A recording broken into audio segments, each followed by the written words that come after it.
விழுப்புரம் மாவட்டம் மேல்மலையனூர் அருகே போலீஸ் என நடித்து தம்பதியிடமிருந்து 10,000 ரூபாய் பறித்து சென்ற மர்ம நபரின் சிசிடிவி காட்சிகள் வெளியாகி பரபரப்பை ஏற்படுத்தியிருக்கிறது.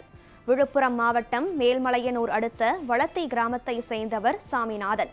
இவர் தனது மனைவியுடன் கடந்த 2 தினங்களுக்கு முன்பு அதிகாலை நேரத்தில் வளத்தி மேல்மலையனூர் சாலையில் உள்ள வேட்டைக்காரன்பட்டி கூற்றோடு பேருந்து நிலையம் அருகே நின்று கொண்டிருந்தார். அப்போது மேல்மலையனூரிலிருந்து இருசக்கர வாகனத்தில் வந்த மர்ம நபர் ஒருவர் தன்னை போலீஸ் என அறிமுகப்படுத்திக் கொண்டு நீங்கள் கஞ்சா கடத்துகிறீர்களா என சந்தேகிப்பது போல சோதனை செய்ததாக கூறப்படுகிறது. பின்னர் தம்பதியிடம் இருந்த 10,000 ரூபாய் பணத்தை பறித்துக் கொண்டு அந்த மர்ம நபர் அங்கிருந்து தப்பிச் சென்றுள்ளார். இந்த சம்பவத்தால் அதிர்ச்சியடைந்த தம்பதியினர் உடனடியாக காவல் நிலையத்தில் புகார் அளித்துள்ளனர். இதனைத் தொடர்ந்து சம்பவம் நடைபெற்ற பகுதியின் அருகே பொருத்தப்பட்டிருந்த சிசிடிவி கேமராக்களை காவல்துறையினர் ஆய்வு செய்தனர்.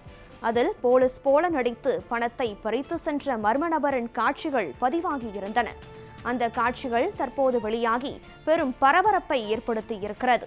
புகாரின் அடிப்படையில் வளத்தி போலீசார் வழக்கு பதிவு செய்து போலி போலீஸாக நடித்து பணம் பறித்த மர்ம நபரை தீவிரமாக தேடி வருகின்றனர்.